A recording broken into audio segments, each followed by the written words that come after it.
So in preparation for this interview, I collected a few questions for you. So well, the first question I'd like to ask you is, how are lenders viewing non-monetary defaults caused by covenant violations?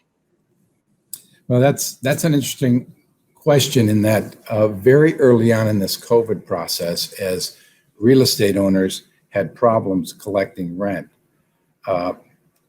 they immediately went into what I call a technical default in several different ways. If they had a typical mortgage agreement, they had a debt coverage ratio requirement, which meant if their loan payment was $100,000, they're in violation if their net operating income is not 125. That would be a 1.25 coverage. So that could be an event of default. Same thing with a minimum liquidity requirement. A lot of guarantors or borrowers have to maintain certain liquidity for a rainy day. It could be a change in the financial condition of the borrower. And this is one I learned very early on. Lenders typically require at least every 90 days that you submit a new financial statement, and that statement shows that your position hasn't deteriorated from the point that that loan was underwritten.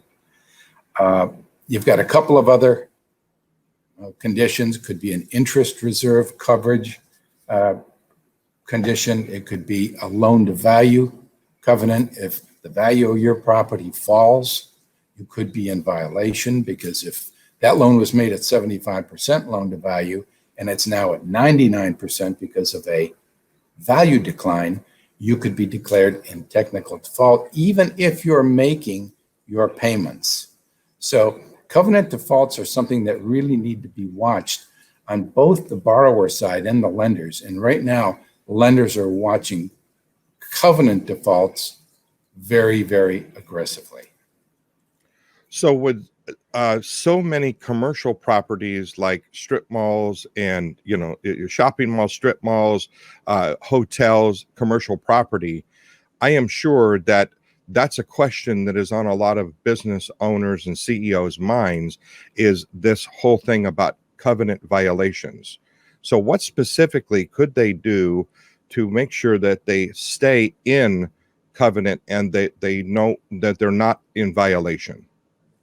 Well, if you've got a property where, such as a hotel, where the income has gone virtually to zero, there is no way really for you to go ahead and meet your debt service coverage requirement. But you can go to your lender and ask for forbearance on that covenant violation, as long as you're continuing to make the loan, or make the payment, or at least part of the payment that the lender will agree to. So we've got two issues that we're all dealing with now. Number one is, how long can you get a forbearance package from your lender for? A lot of lenders will look at a 60 to 90 day period pretty automatically, but they're going to hold your feet to the fire as to how do you plan to get out of this trap, knowing that COVID is not going to last forever and that tenants will come back. So on one hand, you've got a forbearance request. Now, at the end of that forbearance, where you're probably making a good part of your payments, you may have to ask for a loan modification. And as you get to that situation, you better be prepared to put together a full operating plan and strategy on how you will help your lender get whole. All right. And it may not happen instantly. It may take quite a while for your tenants to come back, for you to release certain spaces, but you better have a thorough plan. And I know we're going to talk about that thorough plan in another one of our interviews. Wonderful. So let's talk about the specific area when you're talking about forbearance. So is this something that your company and your team helps out with in putting these letters together and communicating directly to the lender itself? Well, yeah, we often act as an intermediary and represent borrowers in going to their lenders. And I often have said, when a borrower walks in without an advocate, sometimes it's good if it's a very sophisticated borrower. But if you're not sophisticated to the extent that you've had to go through this problem before, maybe an advocate would help clarify what you need to do and what you need to put in front of that lender in way of documentation to be able to ask for and receive a forbearance package or a loan modification.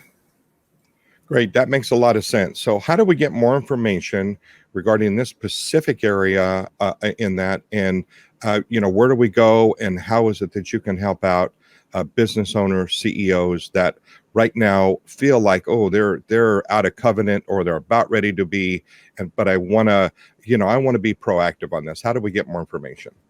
Well, people can get more information by going to richardhollowell.com, and we can arrange a short interview either with myself or with one of my 4 other team members. Collectively, we've got about 170 years of experience on both borrower and lender side of the real estate equation. So richardhollowell.com is a good way to reach us.